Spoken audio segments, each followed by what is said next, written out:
Welcome to Good Stuff Daily for February 9th. My name is Dave Sundstrom, and if you enjoy music, movies, mostly TV from decades gone by, you've come to the right place.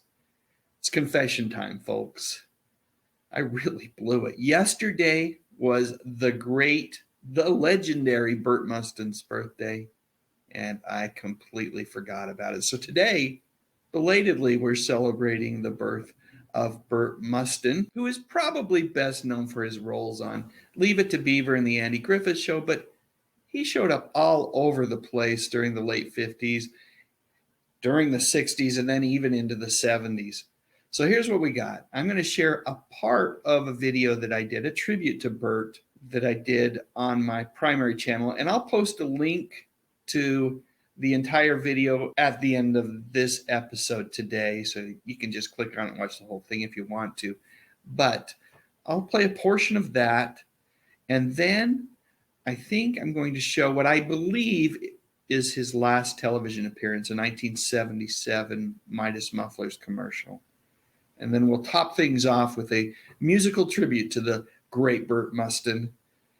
Again, boy, I feel bad about missing his birthday. But let's do it. Let's do it in style today. And I hope you all have a wonderful day. Take care.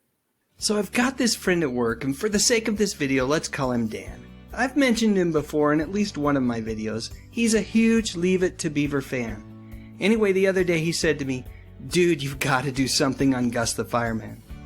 And the moment he said it, I knew he was right. Maybe not necessarily a video all about Gus the Fireman, but rather a video about the absolutely amazing actor who played him, Burt Mustin. Born in 1884, yes, you heard me correctly, 1884, Mustin graduated from the Pennsylvania Military College in 1903. He was a great student and a pretty darn good collegiate athlete as well. After school, Mustin traveled and for a brief period of time worked in Memphis, where he met and married Robina Woods, to whom he would refer to as his darling Bunny. He did that in 1915. They would remain married for over 50 years until her passing in 1969. So at this point you're saying to yourself, what's so amazing about this guy?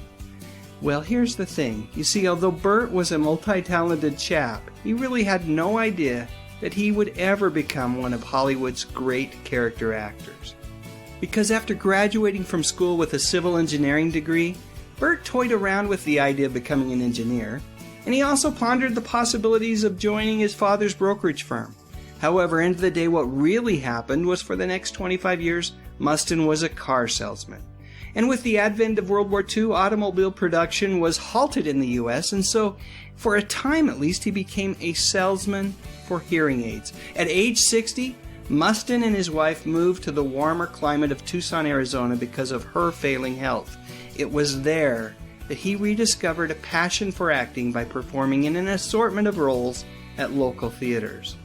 And it was in one of those plays that he caught the eye of a famous motion picture director, and the most unlikely of Hollywood careers began. Over the next few years, Burt began getting role after role in both movies and television, and like I said, he became a highly sought-after character actor because of his dependability and his humility. You see, selling hearing aids door to door, well, it has a way of humbling a man. Anyway, when Burt landed the role of Gus the Fireman on Leave It to Beaver, well, the chemistry between Mathers and Mustin was immediate and easy to see. To this day, Mathers has fond memories of Mustin and has called him a kind and gracious man that he enjoyed working with very much. And I have to believe that Mustin felt the same way about Mathers. You see, he and Robina never had children, and although each of the 15 appearances that he made on the show were scripted interactions between Burt and the Beef, you really can feel the warmth, dare I say it, the paternal affection that Gus had towards this young man. He just always had a way of finding the right thing to say to Beaver and whoever he might be with, and he always found a way to do it without talking down or being condescending. Gus often found a way to incorporate just a little bit of humor into his interactions with the Beef, always a critical thing to do when you're teaching an important life lesson. Is there a strictly muffler shop around here? I got the guarantee. Nope. What did I tell you? You got them all over back home. This here ain't back home. What do you do when you have muffler trouble?